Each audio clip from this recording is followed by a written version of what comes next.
1년이 지날 때마다 한국이라는 나라가 세계에 알려지는 속도는 엄청나게 빨라지고 있고 각종 기술뿐만 아니라 한국의 대중문화마저 세계적인 인기를 얻으면서 외국인들에게 있어 한국은 불과 10년 만에 아시아의 최고 선진국이라는 이미지가 되어가고 있습니다.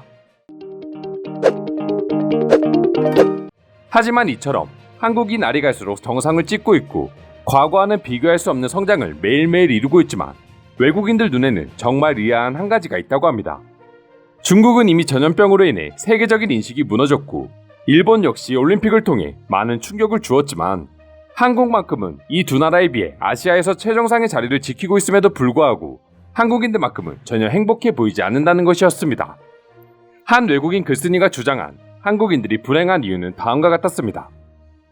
대부분의 한국 사람들은 4년제 대학을 나와도 좋은 직장을 가질 수 없고 취업을 한다고 해도 훨씬 더 많은 시간을 일하고 스트레스도 많이 받지만 미국보다 임금이 훨씬 낮다. 일자리가 부족하다는 것은 고용주로부터 쉽게 학대를 받을 수 있다는 의미이기도 하다.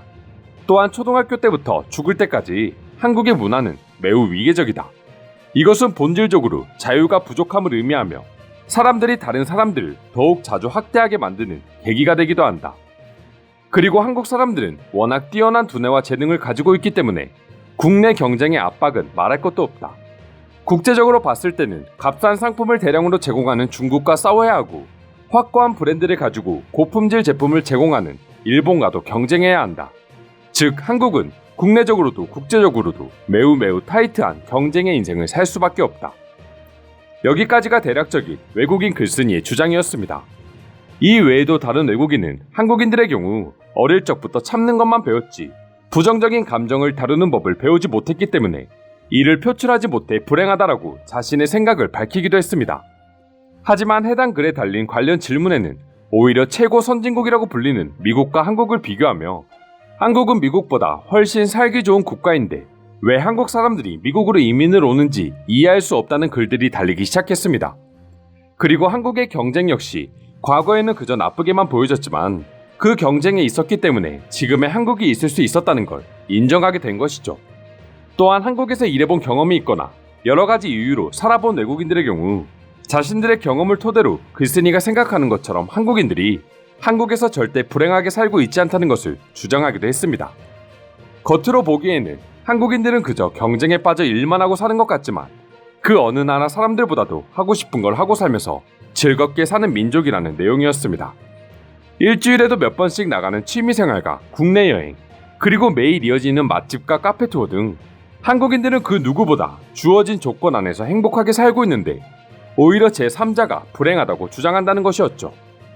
사실 수많은 나라를 가봐도 한국처럼 즐길 수 있는 것들이 많은 나라는 존재하지 않습니다.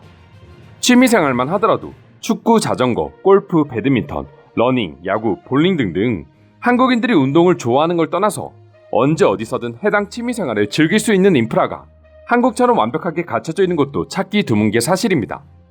과거에는 오로지 국가의 성장과 가정을 책임지기 위해 열심히 일했다고 한다면 지금은 그것보다 자신들이 하고 싶은 것들을 더욱 많이 하기 위해서 일한다는 말이 있을 정도로 한국인들은 그저 불행하게 일만 하고 있는 것이 아니라 그만큼 그 이상의 즐거움을 얻고 있다는 것이 외국인의 주장이라고 할 수 있는 것이죠.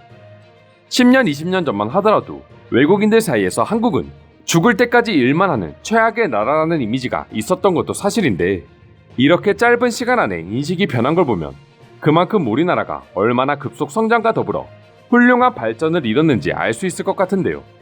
해외 네티즌들은 한국인들이 왜 그렇게 불행한가요? 라는 질문에 어떤 다양한 반응을 보여주고 있는지 지금부터 자세히 소개해 드리도록 하겠습니다.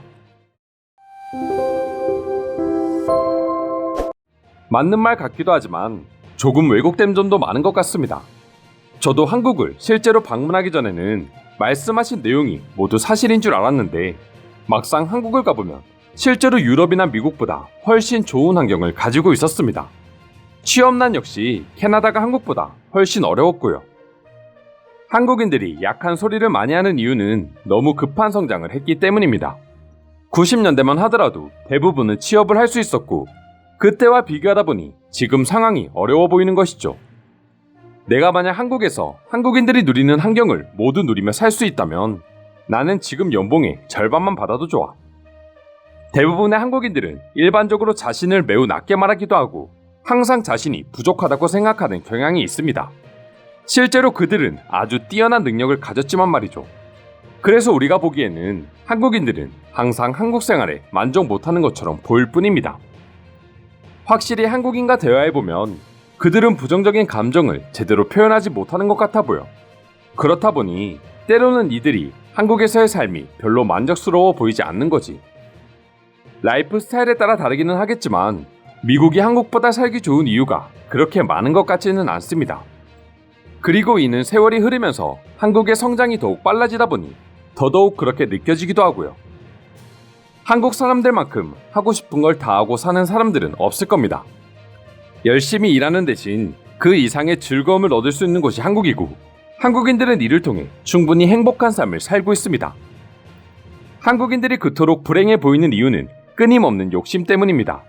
물론 한국인들의 가장 큰 장점이지만 동시에 단점이기도 합니다. 더 높은 곳, 더 좋은 곳을 지향하기 때문에 한국인들은 스스로를 불행하다고 생각하는 것이죠. 더 많은 욕심을 부리는 것이 단점이 아닌 장점이라는 소리입니까? 항상 더 많은 것, 더 좋은 것을 탐하기 위해서는 부정을 저지르기 마련인데 어떻게 장점이 될 수 있는 거죠? 물론 한국도 부정을 저지르지 않는다고 100% 확신할 수는 없지만 대부분의 한국인들은 스스로의 힘으로 더 높은 곳으로 올라가기 위해 공부하고 노력합니다. 그리고 모든 사람들이 그렇다고는 말하지 마세요. 아마도 엄청난 교육열 때문 아닐까? 내가 알기로 한국의 중고등학생들은 밤늦은 10시부터 12시까지 공부를 하고 집에 들어간다. 하지만 모두가 열심히 공부하지만 모두가 원하는 대학, 원하는 곳에 취업하기가 어렵기 때문에 불행한 것처럼 보이는 것이다. 한국인들은 자신들의 감정을 있는 그대로 표출하지 못하기 때문이다. 한국에서 3년 정도 일을 해봤는데 그들은 기쁠 때도 슬플 때도 자신의 감정을 숨기고 산다. 한국에서는 그걸 예절이라고 하는데 이건 내가 유일하게 한국의 단점이라고 느낀 점이야. 한국의 모든 것을 누릴 수 있다면 조금 만족스럽지 않은 직장에 다니더라도 난 만족할 것 같은데? 한국만의 인프라는 세상 어디에도 없잖아. 당신의 글을 읽어도 또 여기 있는 댓글을 모조리 읽어봐도 내가 생각했을 때 한국인들이 불행한 이유는 하나도 없는 것 같아.